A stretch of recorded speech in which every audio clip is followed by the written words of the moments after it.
Welcome to Train Sim World, an immersive and highly detailed rail simulation featuring authentic routes and trains from around the world. This is the training center. Here you can learn about how to navigate and interact with the world, as well as how to operate the many trains. Let's start by looking around. Find each of the markers and look at them.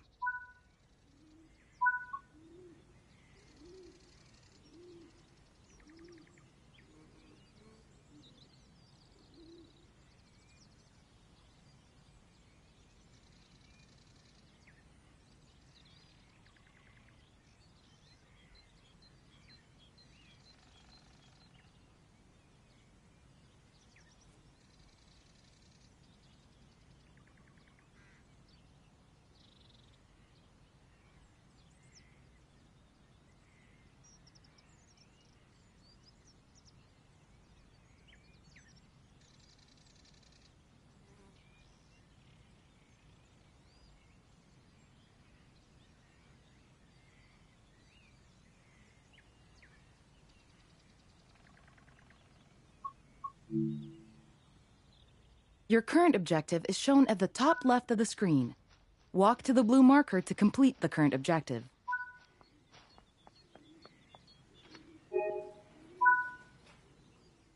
You've been awarded some action points. These are displayed in the top right corner of the screen and count towards your overall experience level for the game. This is one of the many types of route tasks to be discovered. Keep an eye out for many more types and styles of route tasks, which can involve placing, collecting, or fixing a variety of things. Head into the main building, and you'll continue your induction there.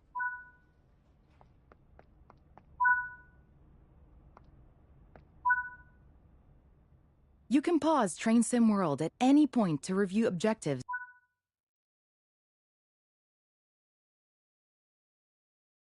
and a lot of other information about what's happening at the moment.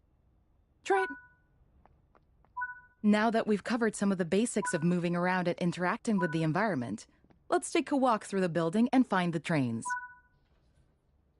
This is Central Square. From here, you can explore the main training center deep.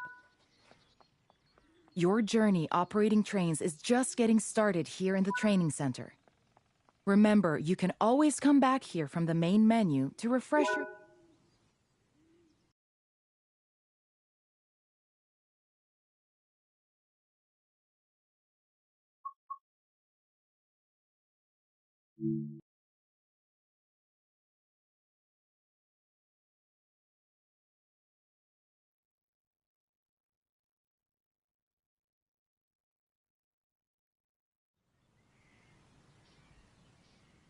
This module will cover the on-screen overlay, known as the heads-up display or HUD, that is shown when you are in control of a train.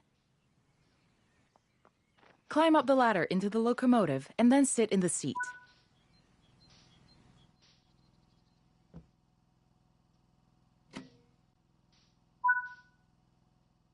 Welcome to the most important seat in the train. While sitting here, you'll be in full control. Before you think about moving the train, though, let's look at the HUD overlay that's appeared on the bottom right. The heads-up display is a guide to what your train is doing. The main part of the HUD is the speed display. A white bar will appear around the outside to show your current speed, and the red mark indicates your maximum permitted speed. This is the direction display. An arrow will indicate forward, reverse, and neutral directions. This is the power display. A number will indicate what position the power or throttle control is in. These are the brake indicators. The exact ones shown will vary by train and will often be visible in the train itself on various gauges. They tell you what's happening in the braking system. The most important one is the BC or brake cylinder. If that's reading 0, then your brakes are released. Anything else, and brakes are applied and you won't be able to move.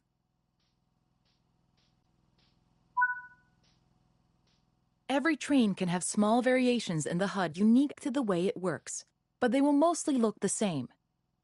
As you learn to control new trains, study the HUD and learn how it helps you operate it. If you want to see this again, you can rerun this training module at any time.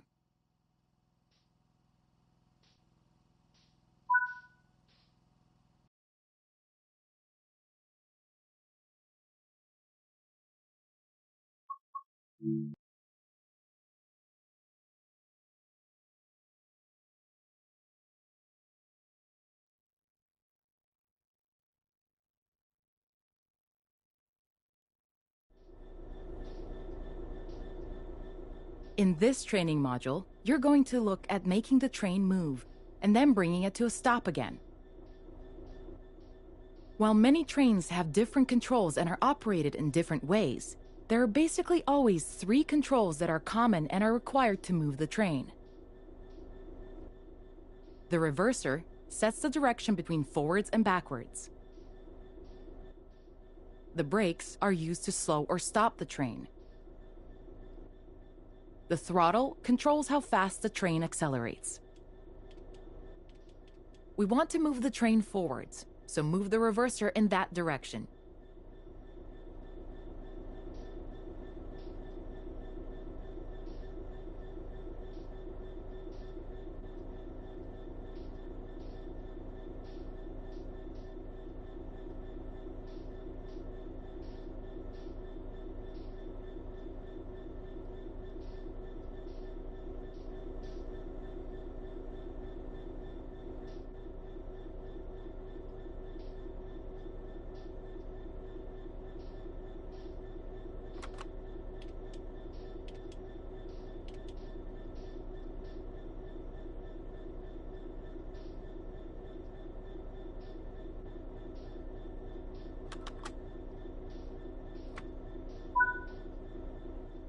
Keep the brake control and release until you can see the brake pipe control needles are reading 5 bar, pointing upwards.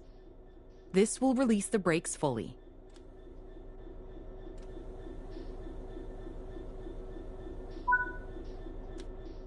Watch the brake cylinder, or BC gauge, to see it gradually reduce to 0.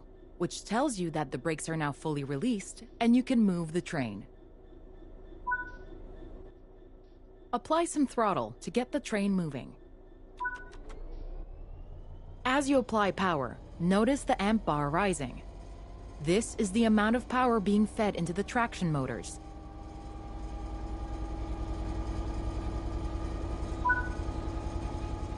Now that you've reached your target speed, you can move the throttle control back to 0.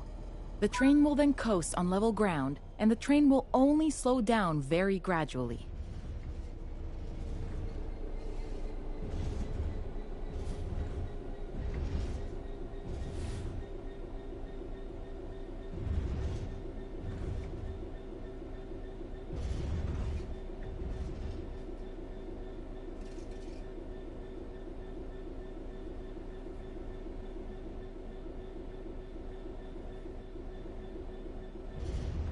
While the specifics of operating brakes vary from train to train, the basic process of stopping is fundamentally the same.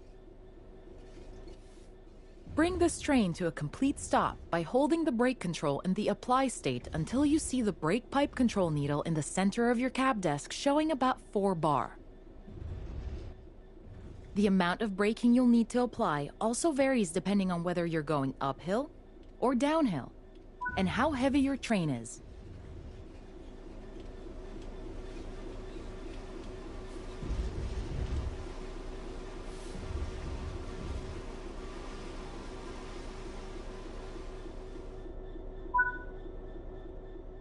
Stopping a train is one of the biggest challenges of controlling them, particularly stopping them in the right place. That concludes this module. Restart the module to learn the steps again, or move on to the next module.